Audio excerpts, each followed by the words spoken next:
What is going on, everybody? Welcome to week 2 of the NFL show. We've got a pretty cool slate here. We're going to post this video for us and for BetQL, for the people on BetQL. Just go out there and please give us the like, the thumbs up, and make sure that, if you do sign up for BetQL, which is a good idea because during football season, these guys crush. Use the promo code BobbyFi, get 20% off everything, and do that soon. All right, Sheets, we got a huge slate. Sheets was the big winner last week. Congratulations again. He's probably tired of hearing it by now, but he was second in the giant Yahoo lottery-ish tournament, and he just nailed it. He almost took down the whole thing. And Sheets, you ready to improve by one place this week? That'd be nice. Just to let you guys know, I did get paid by Yahoo, and they sent me a thing like, it's so funny, yesterday saying that for us to pay you, you have to sign this affidavit and get it notarized or whatever. And I responded to them and said, I'm in quarantine for a couple more days because of dropping my kid off at Virginia. Do you really need it notarized? And they said, yeah, we do. And then, what I learned? I didn't know this, that especially in New York, there are online notaries. So I actually found an online notary who did like a Zoom call, notarized it. I sent it in. They sent me the money this morning. So that's excellent. So Yahoo is officially legit when it comes to getting paid. So that's good. Awesome, man. Well, let's get it for the people this time. I mean, you're going to have to direct us. I had a good week, but nothing like you did. So let's start it off. We're going to go game by game. You can bring up your screen whenever you want, assuming that you want to do that. And hold on. Let me find the Zoom. In the meantime, I'll just say real quick from an overall standpoint, you have a feeling of not liking many offenses this week. That's sort of how I feel early in the year as a general theory, but I actually like the offenses this week. I only like one game. So we'll and I figured everybody's going to own it. So we'll see how it goes. Let's see how it goes. Okay. Well, let's start it off with the first game. Green Bay, Detroit. I think there's pieces here that I have some interest in. Why don't you start it off for us?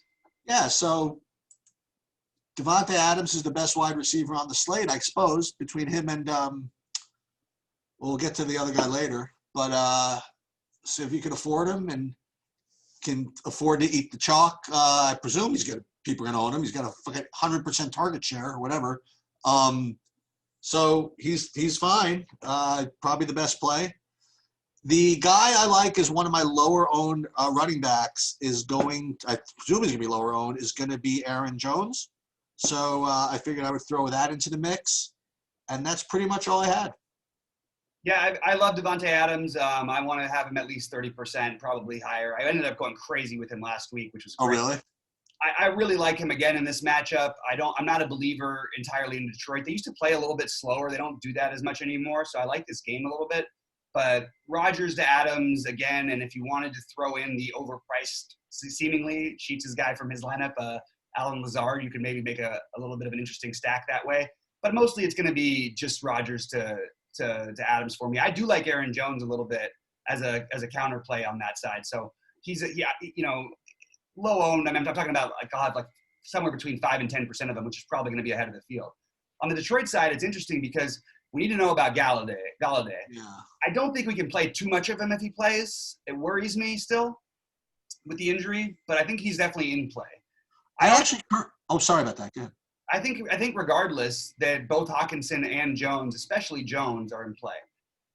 We saw what happened with if we have no Galladay, we saw what happened with Thielen as a number one last week against Green Bay. He lit him up. It was in a comeback thing, but this could easily be that same type of environment. I think you're going to see Stafford drop back like 40 times again, and that's going to leave some of these guys as solid options.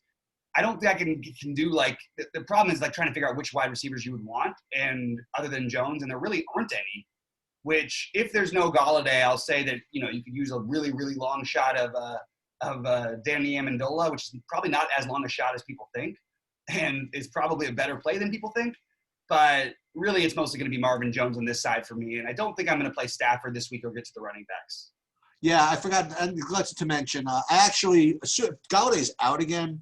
I'm going to put Marvin Jones in my cash lineup for the same reasons that he was going to be good last week. He's a top option who's not exactly priced exactly like it, who was probably going to be coming from behind. I think Marvin Jones is actually a pretty good play. Actually, if Galladay is out, I'm going to probably be using him in this cash build or whatever. Yeah, I would just encourage people, if Galladay is out, just keep an eye on Danny Amendola a little bit. Okay. All right, let's move over to San Francisco and the Jets.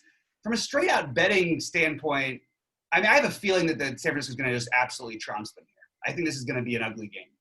I'm not usually a huge fan of wanting to pay up for defenses or whatever, but San Francisco is certainly one that I'm willing to take a shot with because I could see this being a real mess for the Jets offense personally. I don't disagree with that. Yeah, I'm surprised, honestly, that it's a 7-point spread. I feel like it should be like 10 plus. I would take San Francisco and lay these points in a heartbeat. So I just want to throw that personal thing out there. I also think that it's going to open up some potential for both running backs, but I don't know how to use them in this share. You can go back to your guy Mostert, but it's hard for me to get to, man. I like, I'm going to lose money again on the same guy I lost money on last week. I'm probably going to play Herndon at 3,400 for the Jets at tight end. Figured, I mean, he didn't do that bad last week. It was 6 points, whatever it was. I just figured San Francisco is going to lock them down, or whatever. The guy that maybe they have a shot to get the ball to is maybe the tight end. So that's pretty much all I have from this game. Yeah, it's weird. I mean, we do need to see what happens with Kittle too. Like if he's really banged up, I already kind of have like a tiny bit of interest in Jordan Reed. Who? Tiny bit, Jordan Reed.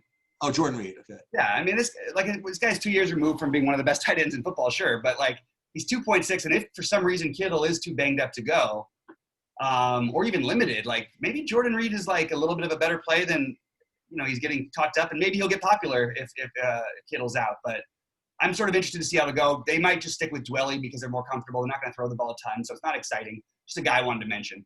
And I agree with you about Herndon. I don't have a ton of them, but I'll have 10% or more of them. I'll be ahead of the field on them probably this week.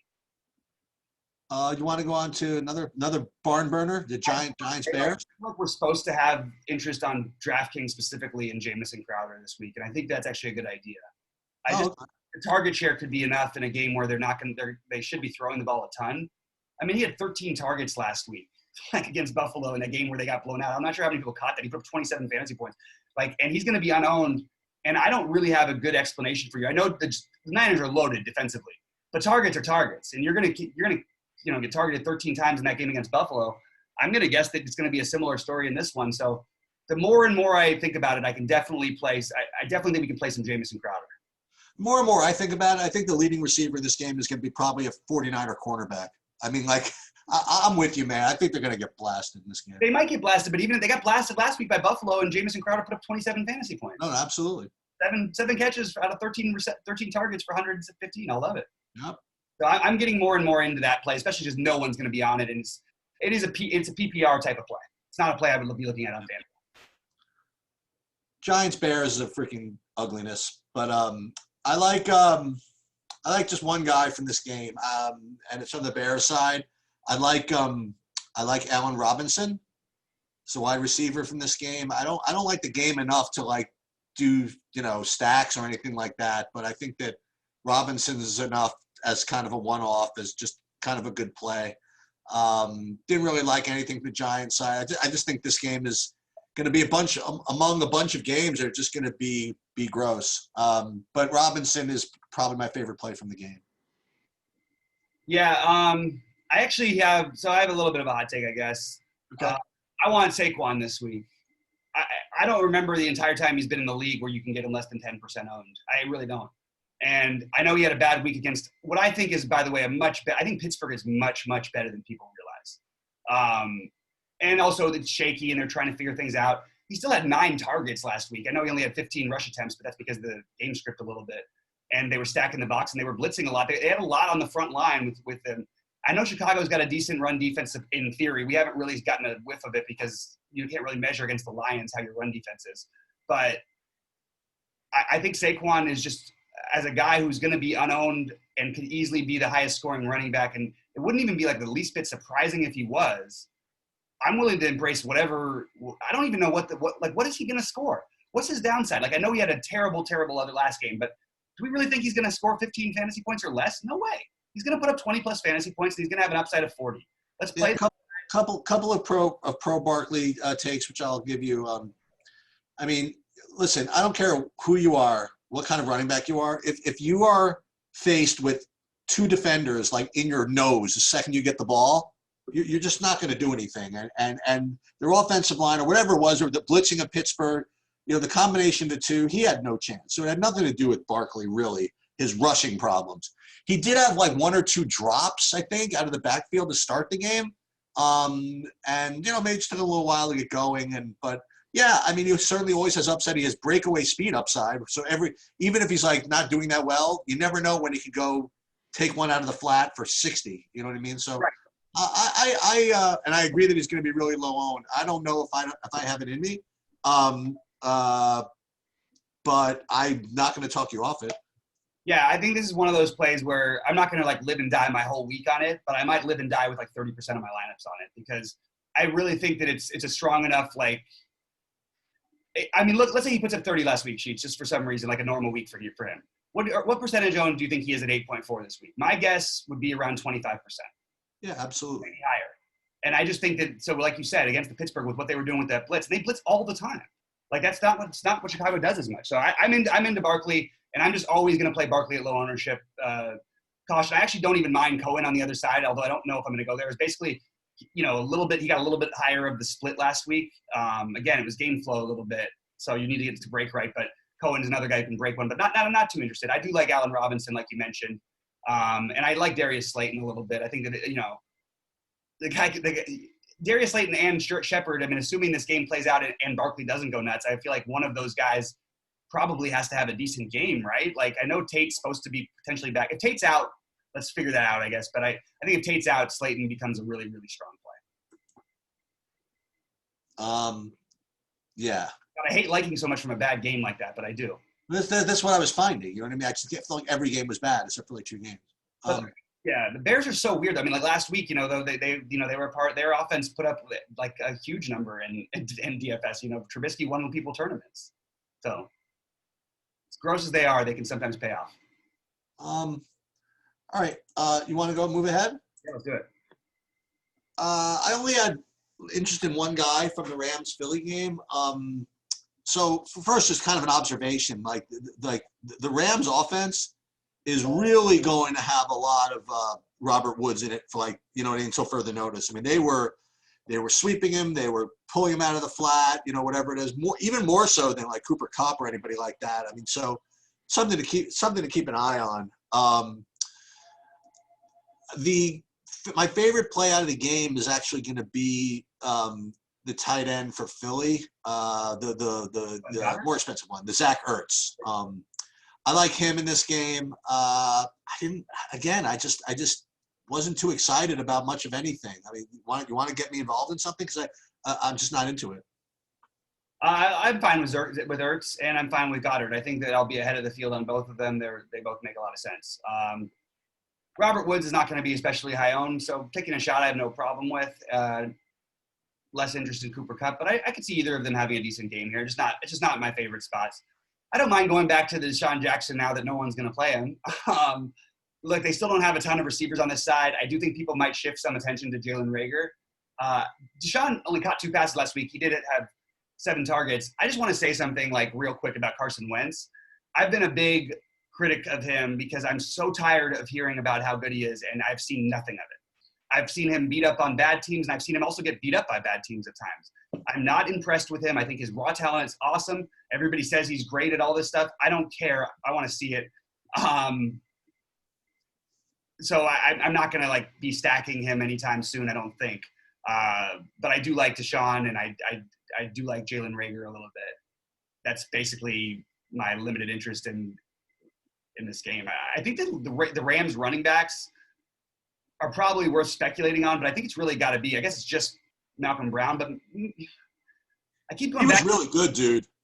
He looks really good. I like Malcolm Brown, but the truth is, it's not like he got that much more work than Cam Akers did last week. And you're going to have a 0% owned Cam Akers and probably a 10% owned Malcolm Brown.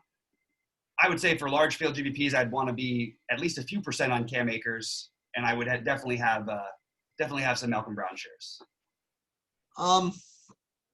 Okay. So yeah. I'm going to end up, by the way, as you go to the next game, Jacksonville, Tennessee, which is going to be a freaking train wreck. I'm going to end up playing like 2 running backs. I just not hate playing, but I just don't play that often. And one of them is just going to be Derrick Henry. I just think he's going to get 200 yards in this game. I think he's just going to just run right all over him. And I don't know if he can get any work at all out of the backfield or whatever. But him and Zeke are my 2 favorite running backs. Actually, we'll get to it in a second. But I think Derrick Henry is just an incredibly good play. Guy I want to do a little work on is the other guy. Is the guy from Jacksonville. This Robinson at 4,400. I don't know if they're going to be able to do much, if anything. And I know that Minshew had a good game last week. He was very, 19 out of 20. They got a big W or whatever it is. But I think they're going to have a tough time against the Tennessee defense. But this James Robinson is definitely a guy that I'm looking at. And aside from that, that's the interest I have in this game. Yeah, I don't mind taking a shot on Robinson. I also don't mind huge field GPPs taking a shot on Chris Thompson. I've watched this, seen it every year. He has 2 or 3 games that literally break a slate and is never owned. Pass catching back. You're playing the right game script with him in this kind of environment. Although you would have thought that somewhat last week too. Yeah. And James Robinson got the work, but nobody really got the pass catching work anyway. So I also agree that it's hard not to want to play Henry, and that's he's a part of the reason why you're going to have such a low on Saquon. Yep. I just I like him too. I don't know what to say. I like both these guys, and it's going to bring up an interesting conversation where people are going to spend down at the other running back, and I'm going to take some stance on that. So because I like these guys and I want to play them together. Yep. All right, ready to move on? Yep. Right. So Carolina, Tampa, I worry about a situation where McCaffrey ends up being low owned. So I got to keep an eye on the ownership there. If I saw one ownership projection of him at 12 or 10, 11%. That just can't be right. I mean, if that's the case, I'm just going to find a way to get him. If you want to know the truth, it's possible that he ends up around there. Sure. Yeah, well, I'm going to try it then. I mean, I don't give a crap. Statistically, but I understand it. Yeah, and what I really like, I like on the other side. I have one good player. I really like Chris Godwin. I'm hoping that Evans plays, so that obviously I hope that Godwin plays too. He's questionable also. Oh crap, he's a concussion protocol. Yeah, we'll see. I think he's going to be okay. I mean, if he plays, he should be fine. If concussion protocol right. And if Evans plays, I mean, I like it better just because Godwin won't be as highly owned or whatever. But maybe he won't be highly owned anyway. I mean, Brady looked kind of crappy last week, although against a much tougher team. I think Tampa Bay flexes his muscles a little bit, whatever muscles they have, against a pretty poor Carolina defense. And I think that I think Brady has a good game, although I'm not going to go with him. I think Godwin is in position to have a really, really good game. So he would be my favorite play from this game. Yeah, I agree. I'm into Godwin this week. I want to see how it goes with the concussion protocol. He's definitely one of the receivers I like a lot. I don't mind if you want to run it back on the other side with DJ Moore. I like DJ Moore a lot as a receiver. I don't know what he's going to end up. I know he got 9 targets last week, and he didn't have the massive game, that maybe you'd hope for from those, and caught 4 of those balls. But I assume they'll be throwing quite a bit again. It's interesting with McCaffrey because really playing him in this spot is only playing him – you're only doing it from a game theory perspective. There's absolutely zero anything. This is the worst matchup probably. It is? Tampa Bay has been the number 1 team against running backs, pass-catching running backs too, over the past 2 years. That's partly because of game flow. And last week, of course, a guy like Alvin Kamara got to him, pretty good. But not even Christian McCaffrey has to do so much for him to pay off his salary. So much. I mean, I actually don't think that he's going to score that many. I don't even think he's going to be the highest scoring running back this week. But I think statistically he probably should be, but I'll take the field against him. So I'm going to be, I'll play. If he's going to be low owned, I'll play probably I'll have him in a few lineups just from a game theory perspective. But really, that's all it is. Tampa Bay is especially focuses on this, stopping the run game, stopping the pass catches in the run game. That's their thing. And I know it's a different team or whatever, but it's basically the same defense for the most part. So I don't know if I'm going to have much interest in a whole lot outside of outside of those receivers. And honestly, I'm still going to probably play some McCaffrey because that ownership I can't resist. But I just want to say that there's nothing about this matchup that should say anything good about playing McCaffrey, and that's why people are off of it. It's just that he's McCaffrey. Okay, you want to move on? Yeah. Not to be boring, but I didn't like a single player from this Denver-Pittsburgh game at all. I'm just not interested in this. I mean, I kind of hope that Connor doesn't play because I don't want to play Benny Snell. I don't want to do that either. Connor does play then. What's that? So you're saying you hope Connor does? I hope Connor doesn't play so that people play Benny Snell. I don't screw him. Yeah, there's no way I'm fading Benny Snell if Connor's not there. Pittsburgh running backs, it's the same story of all the time. There's value, and then there's Pittsburgh running back value. And every single time, it's always the same story. They put up monster games. There's a chance Jalen Samuels could throw a wrench in it. That's the only thing that you're sort of worried about if there's no Connors. But as of right now, I'm planning on being extremely heavy, and even on the popular Benny Snell. Okay. It makes me nervous a little bit because I hear what you're saying. Like, it's not that he's so great, but it's the Pittsburgh running backs, the way they use them. And I really believe in this offense, like in general. I just think that they're a good offense, and they should score a lot of points, even against a tough Denver defense. And so I'm into Benny Snell personally. I'm going that route, and I actually think like with Lindsey banged up, people are getting onto it now. But it was interesting. Nobody was into Melvin Gordon, and I was shocked. Oh, sorry about that. Yeah. Sorry about that. I'll let you finish. Go ahead. Catching up with it though, because you've got a banged up Lindsey who's going to be limited at best. And Melvin Gordon at 5.2 should be the guy over some of the other guys at 5K that I think you play, or at least consider. Yeah, I'm sorry. That's what I meant. Only because I had him in my main key list that I passed over him. Melvin Gordon is actually one of my 4 favorite kind of, I don't want to say lower owned, I guess, because I guess if Lindsey's out, Gordon's going to be pretty popular. But I did like Gordon quite a bit. And just before I forget, by the way, just because I wrote it down, also is kind of a low-owned guy. I wouldn't mind going back for a second and Ronald Jones Jr. from the Tampa game. I just didn't want to let that take just kind of go unnoticed. How do we feel about the timeshare about the Tampa Bay backfield? Yeah, I know.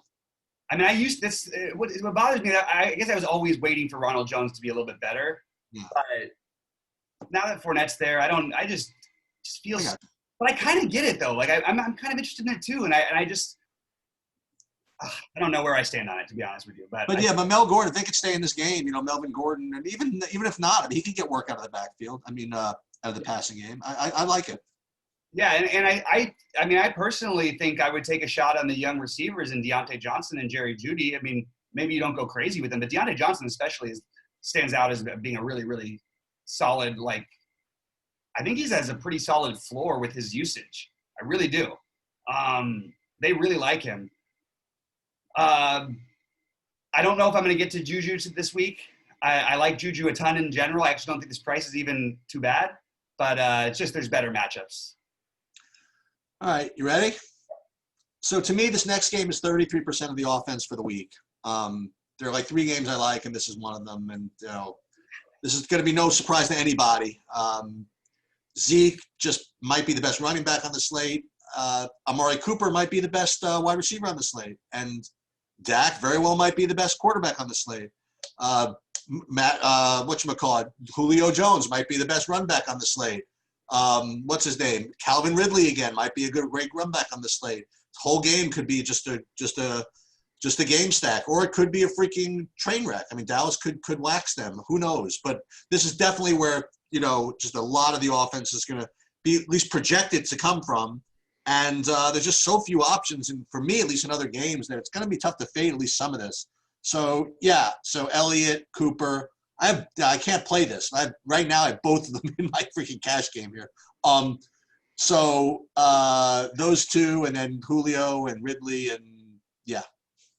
Yeah, agreed. Well, agreed somewhat. I actually think there's other really good games too, but I do like this game. This does stand out to be the better one. I actually, to the point, so I like Zeke. Those 3 running backs, I think that I'm honestly going to try some lineups with just trying to get Zeke, Henry, and Saquon in there. See if I can get myself 100 fantasy points from that. I'm not kidding. I actually think that's a possibility. Atlanta is so atrocious. Everything I said about Tampa Bay, Atlanta is the opposite team against running backs. They welcome you. They welcome you to run all over them. They welcome you to catch passes out of the backfield. They really just love you to do whatever you want to do against them. So I'm very into taking Zeke, who had 88% of the snaps last week after the sort of coach speak was like he was going to get more of a shared role this year. That certainly wasn't the case in game one. So I like both sides here. I actually don't think the ownership's going to be out of control on the receivers because it's kind of hard to get to some of them. Yeah. What I would say is like, well, CeeDee Lamb I like, and he's going to be popular. But I believe in the kid's talent. Him and Jerry Jeudy I think are like two guys I'll have my eye on all year, which is not going to be a shock to anybody. Everybody's looking at him, although no one's looking at Jeudy this week, which I would encourage them to give him a shot. I would prefer Julio over Calvin Ridley, but I think we might be seeing not like a changing of the tides because Julio can get work. He'll go crazy too. But I think you're seeing like 1A kind of a thing with those two. But I mean, the way that they play, especially when they ever get down in games, which you kind of hope they would if you're going to get that passing attack, don't we want to play Russell Gage? Like, I don't understand why this kid isn't going to be – are they going to say, oh, he's the third receiver, all these things? Atlanta plays this way with him. He can go nuts. He did this last year too. He put up 2 like 30 fantasy point games at the end of the season or near the end of the season. Don't you think we should be playing a little bit of like Russell Gage when everyone's off of him? Like he's the cheap receiver. You play him and CeeDee Lamb. Maybe you get the touchdown equity that way. You play it with Zeke at running back, and maybe you throw in either Ridley or Julio, and all of a sudden you've got a beautiful game stack that's going to be low owned.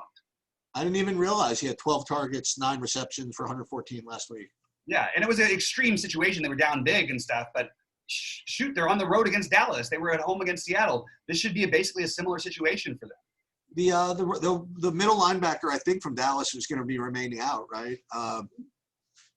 Whoever that was, I think they're taking him to the game next week. So maybe that'll help them keep some of the pressure off of Ryan. Maybe. Yeah, and I just want to encourage people not to be too much caught on the last week either. Even though I love the Gage thing, like you got Michael Gallup, who's going to get to some extent like less acknowledgement because of these other stud receivers. But maybe Michael Gallup is he's your lower owned play of the bunch, I guess. Cooper's going to be really, really, really popular. Yep. And he does get enough work where I get it, but I could see those targets going to Gallup and to CeeDee Lamb. Okay, so I mean, obviously this whole game is in play. Yeah, we love the stacking of this game, but what I'm going to do maybe to do a little bit different is maybe go underweight on Amari Cooper, overweight on the other 2 receivers, and go overweight on all the Atlanta receivers because they're not going to be high owned any of them. You like Gurley? I like Gurley fine because here's the problem. Like, he didn't get that much work. Like, what did he play? I think like 50% of the snaps. He got pretty good work for while he was in.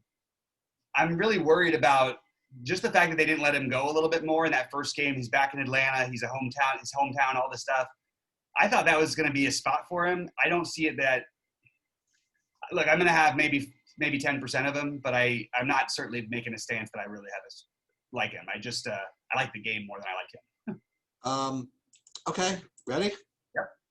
I didn't like anything from the next game at all. I guess Jonathan Taylor is going to be popular, the rookie with Mac, I guess, going to injured reserve, even though didn't Hines have like 2 touchdowns or whatever. I don't know if I'm going to do it. And aside from that, I guess I had marginal interest in Dalvin Cook from the other side. I didn't like all the work that Madison got, actually. That kind of concerns me a little bit. So that's holding me back from playing too much Cook. Although I have him on FanDuel as one of my not better plays, but one of the plays I'm looking at. So yeah, that's where I'm at. Yeah, I have no problem. I actually really this is the issue I'm having all week. This week it's pretty clear based on the way that I'm talking. Dalvin Cook's another guy that I actually do like a lot this week. So the problem I'm having is you obviously can only play 3 of these guys if you want to play all of them anyway. But I think that I really think the timeshare with Madison I think that what happened last week with Madison was strictly a game flow thing. They were down by 3.5 scores, 20 some odd points in the third and fourth quarter. So he kind of got scripted. I mean, he was still playing in those things, but you're getting more Madison in the passing work that happened. I think that Cook, they go back to normal this week. I'm kind of surprised that I actually thought Minnesota, this game would be like a pick'em. I like Minnesota in this game personally. I also think that Phillip Rivers, it just should be noted, like if Jonathan Taylor gets too much ownership, just remember something about Phillip Rivers. this guy loves to target his running backs. And Nyheim Hines definitely fits that category as a guy who you can target. The problem is he might just target the hell out of both of them. You might see like 20 targets between the two running backs in this game. So I don't know. My plan is to fade most of Taylor because I like the other running backs too much. That's, I guess, my overall thing. And to have maybe like 5% of Hines because I think there's an outside chance he goes completely nuts. But I think that fading most, like maybe playing 10 to 15% Taylor or something like that, or 10% of them instead of 30 or 40, whatever he ends up at, that's the way I'd go. I'd rather play Melvin Gordon in some sense, but more importantly, I'd rather play these other top level running backs and try and get some value from these young star receivers. Okay. Yeah.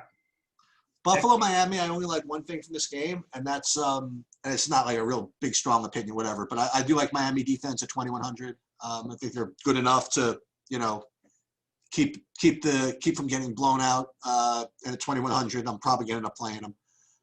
That's literally all I have from the game. I think this is a really sneaky spot to attack Buffalo when the writing's on the wall.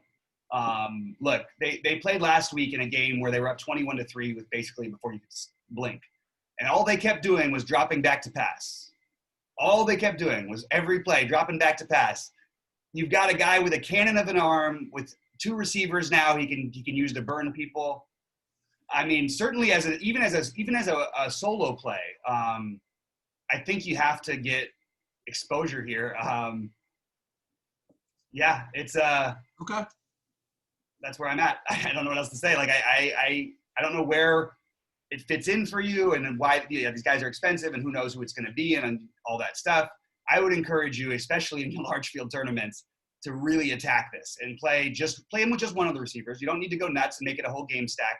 They should win this game pretty handily. And while I totally like I also like the Miami defense because it's so cheap. I also like the Buffalo defense. And we can still see mistakes from Josh Allen from time to time. So I can get behind the Miami defense, but I don't want this as a game stack. I just want all of the Buffalo. Well, not all the Buffalo. I want one of the two receivers with the quarterback, and I think I'm going to have a pretty decent percentage of that. The only guy on the other side who I really think really makes any kind of sense would be Gesicki, and even that's very minimal. So I can't find the game stack that I want here, but I can definitely find this one side I'd like to at least get some exposure to a stack because I can stack that Dallas Atlanta game and then play a quarterback who can run with a home run hitting receiver over here, and I can use it. I don't need to have my game stack be have my quarterback in that game. We talked about this last week. Yeah, so we're going in for $1 this game because I'll take Miami plus the points against the spread against Buffalo and Houston. Well, I didn't say that Buffalo's going to kill him here. I just said that, in fact, if you think it's going to be closer, I certainly think Buffalo, then you'd want to stack that offense. I mean, they just were blowing the hell out of the Jets, and they kept going after it. So if they're going to keep playing like that, I have to notice those kind of trends, man. Oh, absolutely. I'm just saying something different. I mean, I think Miami's a little sneaky this year. I don't know. We'll see. Okay. I can get behind it. I like Buffalo as a team in general, so I'm a little biased. All right. Okay. Washington, Arizona is the second 33% of the offense for me. Kyler Murray is 100% going to be my cash game quarterback. Okay. And then everybody, Drake, what's his name? Hopkins, but maybe my favorite is Kirk at 4,300. And then Terry McLaurin on the side of Washington. I think it's pretty easy and pretty clear for me.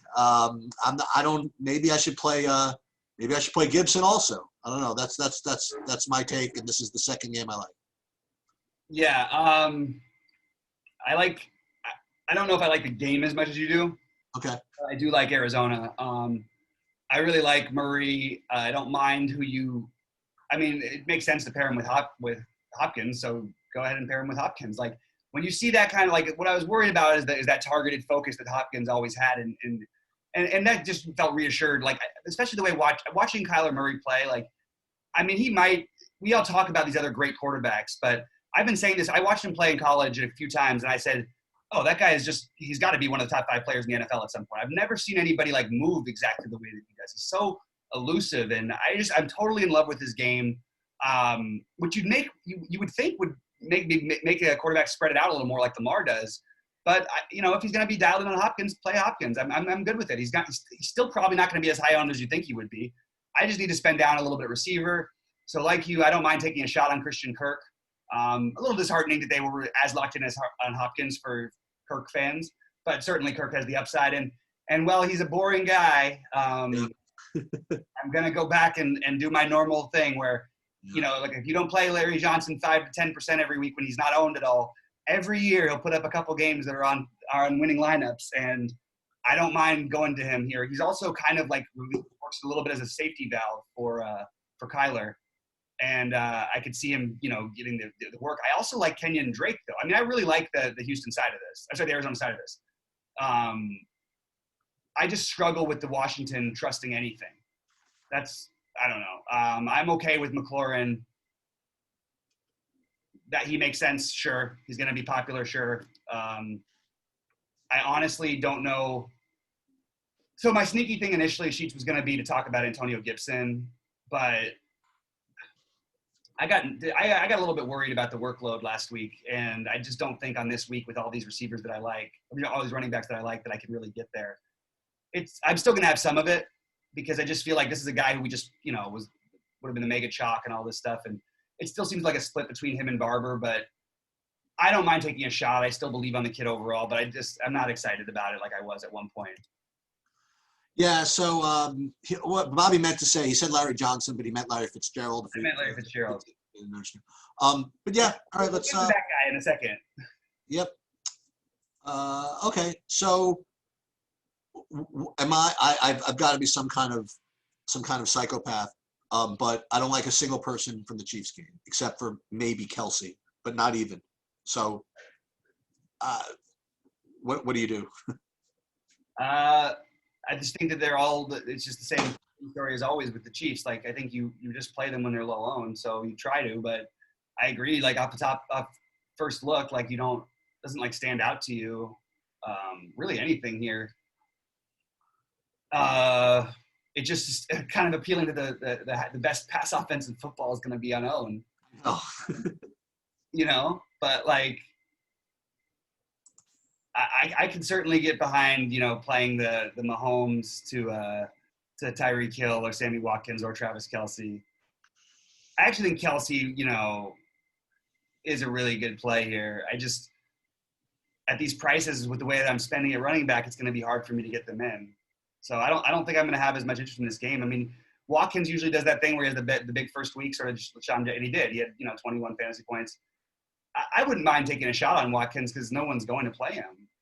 So I guess that he's maybe the guy who I'm most interested in because of his price. And I think that Hardman is like interesting too, but I just don't know how much work he'll really get. So you ready? I mean, I think we have to acknowledge that Keenan Allen has literally torched the Chiefs for ever since he's been in LA / San Diego. I know it's a different quarterback.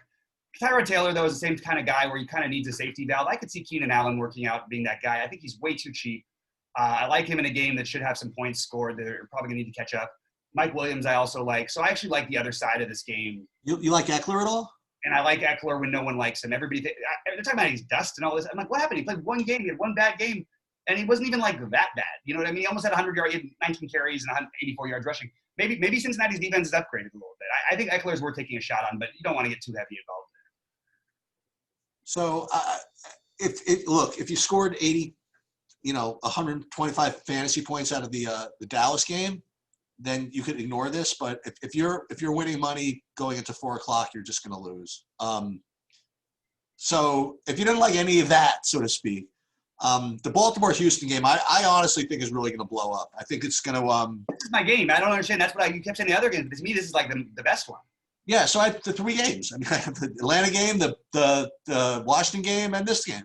Yeah. So I think the game's completely going to blow up. I presume you're going to agree. Probably the best play on the whole slate is David Johnson. I love him. Yeah, and you could play Watson with Fuller and Johnson and best tournament play, not like the best safety play. Nobody's gonna play it. Nobody. Yeah, well, I know 2 people that are gonna play it. Yeah, there's a couple of us. And I kind of hope that Connor is out because I'm gonna have to play Benny Snell in cash, And this way I could take Johnson out of my cash game lineup, which probably not the best idea to put him in there. So I will I'm going to have those three guys, just a ton.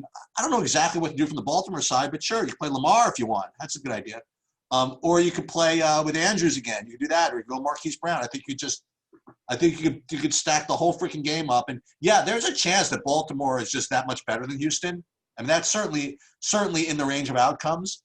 But one thing you don't forget about what's his name, Watson. This team, when they're down points, there's no quarterback that racks up fantasy points at a higher rate when they're down a lot than this freaking dude. Okay, it's like the Damian Lillard of freaking fantasy football. So I think in all variations, the Houston offense rates to be in a position to put up good fantasy point numbers. So for me, it's going to be Watson. It's going to be I'd love it for it to be Hopkins, but he's not on the team anymore. Fuller and David Johnson, and Baltimore, as I said, Lamar, if I want to do it that way, Marquise Brown and Andrews. Yeah, I'm kind of interested in the fact that no one's going to play Will Fuller in this matchup. I know it's tough, but like they're going to look to him deep a few times, and they're going to look to him all over the place in general. 10 targets last week. He had 8 for 112 and didn't get in the end zone. Still put up 22 fantasy points. I think they're going to need to throw the ball a lot in this game. I don't even mind. I know Brandon Cooks is hurting. I know he's not right. I'm still willing to take a shot. I don't care. I need that. I want exposure to this game, man. And Baltimore is going to put up like 30 points every week, no matter what. Like that's going to be their bad. So you're going to have points to keep up with them. And I agree. Play a little Marquise Brown. I wouldn't go crazy with him. You never feel like safe with any of these receivers because, I mean, look, sometimes with great quarterback, that's the way it goes. You spread the ball around quite a bit. It happens with Mahomes all the time. It just happens that he has Tyreek Hill, who's like the fastest man alive on his team. But I like Hollywood Brown. I think Andrews is always your safest play from this side. Yeah, sure, Nick Boyle could sneak in and steal a touchdown from you instead. But I love Mark Andrews. I think Lamar to Andrews is the way I'd like to play this game with David Johnson and Fuller on the other side. I just think that's a really, really good, oddly enough, sounds obvious, right? Very, very low-owned stack right there. And you can still do other things. So I like that. Or you could throw Cooks in there. I don't know what's going to happen. I sort of thought Randall Cobb was going to get more work last week. That was my only I'm not going to do it this week, but I don't know. I was trying to decide if I wanted any of these other Houston receivers. I think it's just mostly just Fuller and a little bit of Cooks. Look, right. I can't get my cash game to work. I gotta work on this one. I'm hoping Benny Snell plays, and even so, I can't quite. This may come back to bite me, but I'm just going to say to everyone out there, if you're going to play Jonathan Taylor at incredible chalk, at literally 10, projected to be almost 12 times the ownership of David Johnson in the game that has the highest total on the slate, you might want to rethink what you're doing in tournaments, because I get the argument for Taylor. Don't get me wrong. Not that you couldn't play both of them, but I just think the ceiling is so high here. Yeah, I'm going to go there. So, the running back, I think it's safe to say, Sheets, after the show, that running backs will definitely be in my flex more than they were last week. I just think I like too many running backs, whereas receiver-wise, the only guys I'm completely committed to are Devontae Adams, and then it's a spread of guys. It's some Julio, some CD, some Ridley, some of the Dallas guys. We didn't mention this guy before who I love, and I should have mentioned him. I love T.Y. Hilton this week. I think he goes crazy. Okay. And I just sort of forgot him as a one-off play in that game. I like the game script. We saw what Devontae Adams just did to Minnesota as a number one receiver. T.Y. Hilton is way too cheap at 5.7. And historically, one of the best 5 receivers in football when he's playing at home should be around 7.5K if that's the case, or 7K. Love him in this spot. I think he's a terrific play. I think the Minnesota D-backs are just – they're washed, in my opinion. So I'm willing to take T.Y. Hilton at 5.7. He's actually probably the favorite, like, middling receiver play for me. I gotta ask DraftKings if they could like sell me another 300 salary points. Wouldn't that be funny if there was something you could do like that? Mm-hmm. All right, well, we're gonna get out of here for the daily show for the QLTV. Why don't you leave the people with maybe a hot take or two, or I don't know, maybe either a game or a player that you really stand out as being heavy on? As opposed to the field. I mean, David Johnson's a good one. That's one we both like. Yeah. So so I think I'm going to end up with a little more, not a little more. I think I'm gonna go with some McCaffrey in my GPPs. Um, I'm looking at this Derrick Henry. Look at this Elliott, and I like him. I just think that I want to. I don't know. I just think I want to play McCaffrey a little bit in GPPs. Again, that's not like a hot take, really, right? But it's just something I don't usually do. But I don't think I ever get him at 10%. Like you said, you're getting Barkley. You don't get Barkley at 10% too often either. Um, Yeah. yeah, I guess my other hot take again is I am hot. Whatever. I'm going to be very very. I'm just if you didn't figure it out already, I'm going to be extremely concentrated, especially on DraftKings with those games that I mentioned. I'm going to probably literally have 0 players from like a lot of games, and it's just just this is where I'm going to go. And I do hope that honestly that Connor plays because I don't like you said. I mean Pittsburgh does when they do have that one running back. It's kind of tough to fade him. Yeah. And I just don't like that situation in GPPs. I just don't. No, I know. I agree. So we'll see. Yeah, I mean, it's funny because I'm overweight on a ton of these running backs and underweight on a ton of the popular wide receivers, which is kind of what I like to do in general. Another guy we didn't mention that I am high on, just because it's hard to remember everybody, and Edwards-Helaire for Kansas City. He's another play in that Chiefs game that I think is interesting. He's another one in that same price range. And I just feel like if I rotate those guys, can I get enough points from my receivers to maybe make it a big week if I rotate those 5-6 receivers, 5-6 running backs. And I think maybe I can. I really do. I'm into this a little bit. I really want to be heavy on Zeke, Henry, Saquon, Kenyon Drake, David Johnson, and Melvin Gordon, and then a little bit of Delvin Cook. So with some Hilaire. So these are like I'm sort of avoiding the McCaffrey, Jonathan Taylor, Todd Gurley, et cetera, et cetera. That makes sense. Hopefully these low-owned receivers. So I'm going to say I've named a bunch of guys, but I'm going to say I love T.Y. He's not going to be off the board. The guy who's going to be off the board for running backs in terms of ownership is David Johnson and Saquon Barkley. I'm going to tell you right now, here's my bold take of the week. Saquon Barkley scores the most points of any fantasy player. Period. I got one for you. So again, as usual, the way I make the most of my money and my best takes are stealing from others, right? Yep. So somebody mentioned just kind of in passing that, okay, here's going to be my 6 for 150 and 2 touchdown, break the slate wide receiver, and that's going to be Brandon Cooks. Okay, well, there you go. Wait, you said somebody else said it. Wait, you said somebody smart said it. You did. Oh, damn, I thought you meant somebody really smart. All right, everybody. Thanks for tuning in. Hey, good luck to everyone out there this week. We're always here for any questions. For Sheets, I'm Bobby saying we'll see you at the top of the leaderboards.